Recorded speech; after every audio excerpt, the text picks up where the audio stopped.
What up, though, Pisces? It's Miss AJ here with your Tarotscopes for the month of March for Sun, Moon, and Rising. This month, we're actually going to do some intuitive reads, kind of led and guided by oracle cards. So out the deck, we have for you patience, we have happiness, and then we also have direction. And so there may be some patience that is required this month. The moon is going into a full lunar eclipse in your opposite sign, Virgo.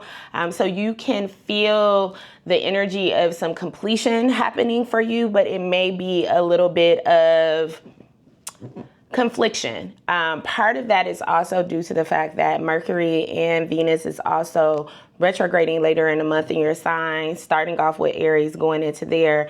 Also, there is a very big energy of this being partly part of the new year. Astrologically, we're stepping into spring equinox this month, and there could be this energy of wanting to initiate. Neptune is also moving out of your sign. Neptune is your home place. It is your place where you feel the most in alignment with yourself, but also much to Pisces energy and much to the concept of Neptune, there is this illusion that can take you into a place of going back between feeling spiritually inspired and also getting caught up in victim mentality, and also trying that energy with a perception of I just want to like float away and being in a fog. So allow yourself some patience this month, right? Because happiness is it's on the way. It's coming for you. You are in the very beginning stages of an 18-month process of redefining your self-concept, really moving towards your North Star, because the North Node is in your sign, and it is about finding truly how to take action and what makes you truly happy. Now, here's the thing. You may have to pause this month to get some clear direction. There may be a lot of fogginess around you. There's also the perspective that you may have this moment of looking back, right? And I won't say this for every sign, especially because of the retrograde season, but for you, I think a pause to look back can actually give you the energy to move forward. I don't think you should go back. You have definitely left some situations. There are some things that have moved forward for you, and you're kind of looking like, I've made these steps, which without knowing, and these leaps of faith, because I knew I can't be where I was, but I'm not completely clear on where I'm going. It's kind of an in-between phase. That is okay. You are on track. You are where you're supposed to be. So this month, if anxiety comes up, lean into practices of breath work and meditation, your basis, your spirituality, and whatever form that may be, whether it be going to commune at church or whether it is in expanded spiritual practices, get to your home base and understand that happiness is for you. It is literally shining on you. But you do have to take a pause to kind of reflect. Sometimes when we move forward so quickly and we move into the energy of like, okay, I am tired. I'm sick and fucking tired of being sick and fucking tired.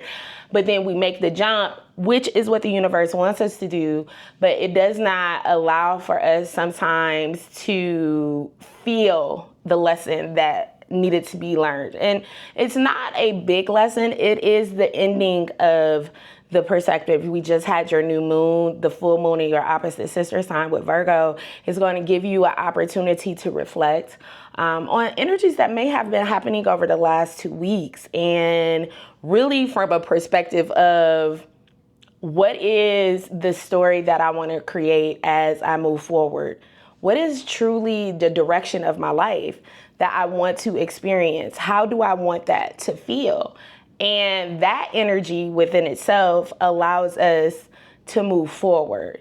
So this energy may be a little bit of a pause, and you can really feel that Aries energy behind you of wanting to move forward, because you may have felt like you have been at such a standstill or stuck in life, but there is a pause.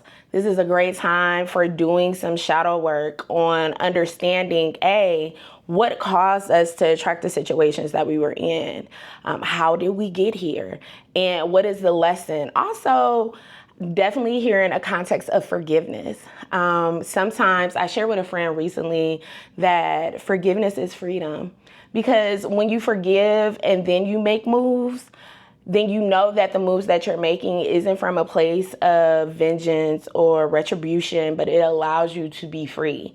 And this month is giving you that opportunity to reflect in that. So I hope that that feels very aligned for you. Last but not least, because I hear it again, if in fact you do experience, because it's a high opportunity for it to happen, an ex wanting to come and make the case, I'm not going to say not allow them to make the case, but understand, and that's why you need to really look into a point of some shadow work of where your worth is at and gratitude for where you are going. And don't allow fear. This is a test of faith. Don't allow fear, because you are in between, not allow you to move forward in the things that you need to do. But this is the part that allows you the closure and the release into the next timeline. Because jumping into a new timeline, which is what you're doing, requires frequency being matched. And a frequency can't be matched in a pseudo way. So you can't just do actions without your subconscious and your higher self being very much aligned to that. So this month will bring opportunities, whether it be love, whether it be creative, whether it be money, whether it be in any type of situation, highlighting on partnership and communication on, are we leaving because we're truly ready to align ourselves to our North Node, our North Star, or did we just leave because we got frustrated and we really are still in this particular timeline vibration? Which comes with a perspective of fear because we can't see what's ahead of us. All right, love and light.